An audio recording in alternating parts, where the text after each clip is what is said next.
But when I look at ultimately this matchup, here's kind of some of my keys for this Yeah. matchup. It's the blender, so to speak, with UConn and Furman being able to defend the blender. And I'm talking about all the screens and what we've hmm talked about with all of the different layers of action there for UConn. So, can you defend their offense? It is action upon action upon action. And you Yep. talking about death by a thousand cuts. I mean, it is screen by a thousand screens by a Yeah. thousand screens.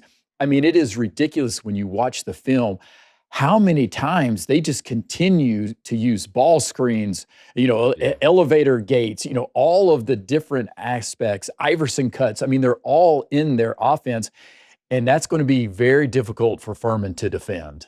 Yeah, I think an interesting piece in this offense for them is obviously Alex Caravan. Yeah. Who's He's a been there high for IQ player. 5,000 years, it I seems. know it's crazy. It really is. But obviously, he knows that system really Yeah. well. He operates very well in it. They ghost him out of a lot of screens Yeah. because he is a 3-point threat. So I think defensively, Furman is going to have to be ready to be able to guard him on the perimeter and to make sure that they're communicating defensively for any sort of ball screen action or dribble handoff action that he's involved in, because they do like to ghost him out and pop him. And when I Yes. say ghost, that means essentially like a slip screen, right? So he will go up and pretend as though he's about to set a screen, and he will slip out of that before Yep. he sets the screen and pop to the 3-point line. But he's also an excellent passer. So to the extent that you can get him in short roll scenarios, and also in that pop, playing what we would call to the next action, where he pops, you get it to him, and they play to another action where he's involved in another dribble handoff and things of that nature. They are a good cutting team. Yeah. UConn is, and they will play into out. They will work from the post and play out from there.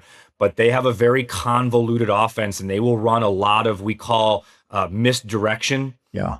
which means they'll have something going on that looks like, if you haven't scouted it deeply enough or that you just don't know otherwise, that it looks like they're running something, but they're really just running that to distract you. Yeah. And then something will be going on the other side of the floor that they're really trying That's to right. They initiate. do on the weak side, they're setting screens on the weak side just to hmm confuse you. And Yep. that'll throw the defenders off because then you can't collapse because you're still worried about the action out there on the perimeter on the weak Yep. side. It creates all of that confusion.